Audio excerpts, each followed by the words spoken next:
दोस्त खूब मजाक उड़ाते थे, ताने मारते थे, लेकिन बेटी ने टॉप कर दिया आईएएस की परीक्षा। मुश्किल हालातों को मात देकर नंदिनी की आईएएस बनने की कहानी हर किसी को प्रेरणा देती है। मजाक उड़ाने वाले आज तारीफ करते नहीं थकते। आईएएस अधिकारी बनकर देश की सेवा करने का सपना तो हर किसी का होता है, लेकिन इस सपने को हकीकत में जीना वाकई एक बड़ी दास्तान होती है। ये कितना मुश्किल होता है, ये वही जानता है जिसने दिन रात मेहनत करके आईएएस की परीक्षा पास की हो। लेकिन कहते हैं ना, इरादे पक्के और मजबूत हो तो आप कुछ भी कर सकते हैं। यही सब कुछ हुआ नंदिनी के साथ। कर्नाटक के कोलार जिले की एक शिक्षक की बेटी नंदिनी ने जो किया, आज पूरा प्रदेश उनकी तारीफ करते नहीं थकता। आईएएस की परीक्षा दुनिया की सबसे कठिन परीक्षाओं में से एक मानी जाती है, लेकिन नंदिनी की कहानी हर किसी को प्रेरणा देती है, जिन्होंने तमाम बाधाओं से जूझते हुए आईएएस अधिकारी बन एक मिसाल कायम कर दी। अपने पहले प्रयास में उन्होंने 642वीं रैंक हासिल की और दिसंबर 2015 में आईएएस सेवा ज्वाइन कर ली। लेकिन वो यही नहीं रुकी। 2016 में न सिर्फ वो आईएएस बनी, बल्कि टॉप भी कर दिया। नंदिनी ने शुरुआती पढ़ाई सरकारी स्कूल से की।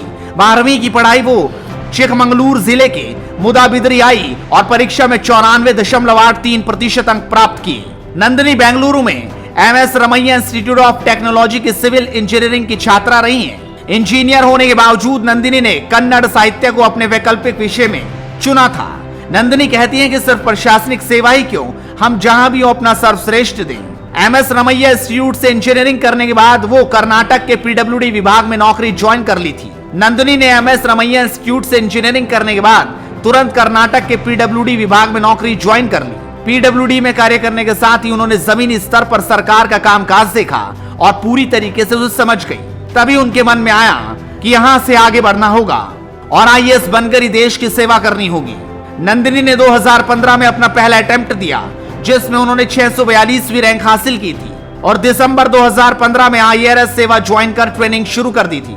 लेकिन वो रुकी नहीं, वो ठहरी नहीं, उन्होंने आगे बढ़ने की कोशिश की। ट्रेनिंग के दौरान ही नंदिनी ने दिल्ली में एक कोचिंग संस्थान के साथ जुड़कर तैयारी शुरू कर दी। वो कहती हैं, एक आइडल ऑफिसर यदि इरादे का पक्का हो, अपने काम के प्रति समर्पित हो और चुनौतियां स्वीकार करने के लिए हमेशा तैयार रहे, तो वो समाज के लिए कुछ भी कर सकता है। परीक्षा परिणाम आने वाला था। दोस्त नंदिनी का खूब मजाक उड़ाते थे, नंदिनी को बार बार चिढ़ाते थे और उनसे मजे लिया करते थे। नंदिनी को भी नहीं पता था कि इस बार की सिविल सेवा परीक्षा को वो टॉप कर देगी, और किसे पता था कि उनके दोस्त मजाक मजाक में जो बातें कह रहे हैं वो एक दिन सच साबित हो जाएगी। जब सिविल सेवा परीक्षा के नतीजे आए तो दोस्त और नंदिनी की बातों पर यकीन करना हर किसी को मुश्किल था, क्योंकि साल 2016 के आए परिणाम में नंदिनी टॉप कर चुकी थी। उसके बाद आईएएस बनने के बाद नंदिनी ने वो काम किए जो आज पूरे देश को प्रेरणा देते हैं। आईएएस अधिकारी रहते हुए नंदिनी ने अपनी डिलीवरी के लिए प्राइवेट की जगह सरकारी अस्पताल को चुना। मार्च 2022 में उन्होंने सरकारी अस्पताल में एक बच्ची को जन्म दिया था और बाकी उनकी ये कहानी हर किसी को सोचने पर मजबूर करती है। आईएएस हो तो ऐसा। Bureau report, headlines India.